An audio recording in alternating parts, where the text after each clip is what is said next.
सबको जय मसीह की, सारी कलीसिया को जय मसीह की। मैं 3-4 साल से बहुत ही व्यभिचार में था और मैं फ़ोन पे बात करता था और बहुत ज़्यादा इस व्यभिचार में डल चुका था और मैं घूमने जाता था और यानी कि बहुत ही ज़्यादा मैं डिप्रेशन में भी आ गया था इसी कारण कि हर रोज़ फ़ोन पे बात करता था। फिर मेरे को इतना टॉर्चर मैं होता था और मेरे को जिसके साथ मैं रिलेशन में था वो भी मेरे को बहुत टॉर्चर करती थी। तो उसके बाद मेरा रिश्ता तय हो गया, तो रिश्ते को भी वो बहुत मना करती थी, भी नहीं रिश्ता मत कराना।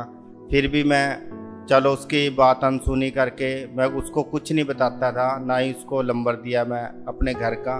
तो मेरे को बार बार बोलती थी भी नंबर दो, मैं आपका रिश्ता तड़वा देती हूँ। तो मैंने उसको कुछ नहीं बताया।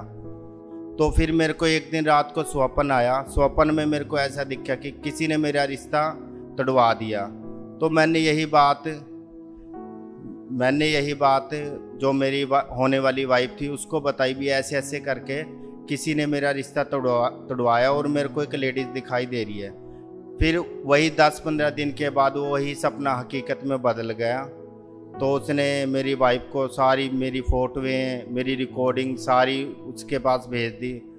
तो फिर बहुत हंगामा होया, बहुत ज़्यादा ये होया कि मम्मी डैडी को ये बात पता लगी, यानी कि रिश्ते तक की नौबत आ गई टूटने की।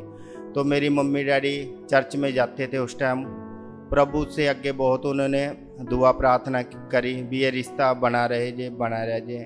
तो फिर काफ़ी दुआ प्रार्थना करने के बाद फिर चलो जहाँ पे मेरा रिश्ता तय हुआ था तो उन्होंने मेरे को बुलाया भी कोई बात नहीं, आप एक बार आके बात कर लो, फिर देखते हैं क्या होता है। तो मैं वहाँ पे गया, मम्मी डैडी गए, मेरे थोड़े रिश्तेदार थे, एक मेरा यार दोस्त था वो गए करनाल में। जब वहाँ पे गए तो मैंने उनसे बहुत माफ़ी मांगी भी अब मेरे से गलती होगी, आइंदा से मैं ऐसी गलती नहीं करूँगा कभी भी।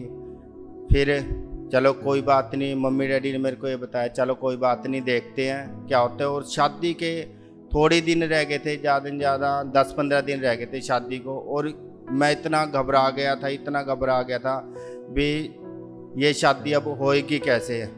तो फिर मैं सनौली जो चर्च है वहाँ पे गया, चर्च के अंदर नहीं गया, तो बाहर चर्च के बाहर जाके मैंने आंखें बंद करके इतना रोया भी प्रभु मेरे से गलती हो गई भी आगे से मैं ऐसा ये काम नहीं करूँगा, प्लीज़ मेरे माँ बाप की इज्जत बना के रखो भी मैं आपकी संगति में जुड़ा रहूँगा।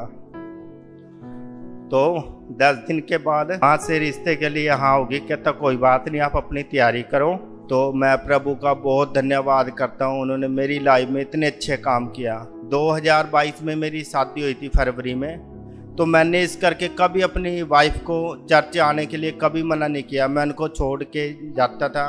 शादी के बाद मेरी वाइफ मेरे को वचन समझाती थी भी आप इन वचनों को सुना करो, तो मैं उनकी बात सुन लेता था, पर एक ही चीज़ कहता था, मैं कहा कोई बात नहीं, एक सही टाइम आएगा, प्रभु मेरे को अपने आप ही चुन लेंगे। और वाकई एक ऐसा सही टाइम आया जो प्रभु ने मेरे को चुना, और आज मैं चर्च जाता हूँ, आराधना करता हूँ, वचन पढ़ता हूँ, बाइबल पढ़ता हूँ, और मेरे को इतनी शांति मिलती है हद से ज़्यादा। और मैं अब सोचता हूँ भी मैं कैसे इस विचार में डल गया। अब मैं कोई बुरी संगति में नहीं और ऐसे यार दोस्तों के पास भी नहीं बैठता, क्योंकि अपनी दुकान के पास ऐसे यार दोस्त हैं जो चुगली करते हैं एक दूसरे की, और मेरे को ना उनके पास बैठना बिल्कुल अच्छा नहीं लगता। और मैं अलग बैठता हूँ, जब मैं फ्री टाइम होता तो मैं बाइबल पढ़ता हूँ और मेरे को इतनी शांति मिलती है, हद से ज़्यादा मेरे को शांति मिलती हो।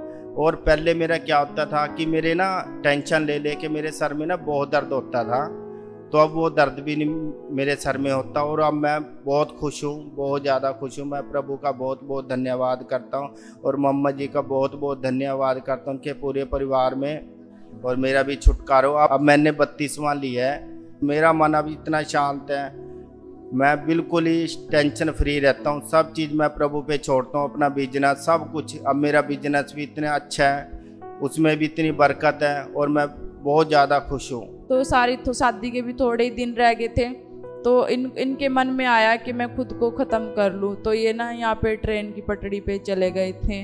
फिर वही परमेश्वर ने इनके मन में डाल, इनसे बात की है। वहाँ से फिर माँ बाप के बारे सोच के फिर ये वापस आए कि माँ बाप का क्या कसूर है। वहाँ से आए और इन्होंने ना फिर चर्च के सामने जाके प्रेयर की, जो तूने मेरे को दिखाया है वो पूरा होता होता ऐसी गड़बड़ियाँ पड़ गई हैं, प्रभु तू संभाल, तू देख। और सच में परमेश्वर ने इनकी प्रार्थना को सुना और ये सुनौली चर्च में खड़े होकर प्रार्थना करके आए। इतनी बड़ी बात हो गई थी, सारा कुछ घर परिवार में सबको पता लग गया था। सभी ने मना कर दी थी कि नहीं हम नहीं करेंगे, नहीं लड़की को वहाँ मत दो, जो अभी ऐसे कर रहे हैं वो बाद में क्या करेगा। फिर परमेश्वर ने मेरे मन में डाला है कि पापी तो सभी हैं। परमेश्वर ने कहा कि मैं पापियों के लिए ही आया हूँ।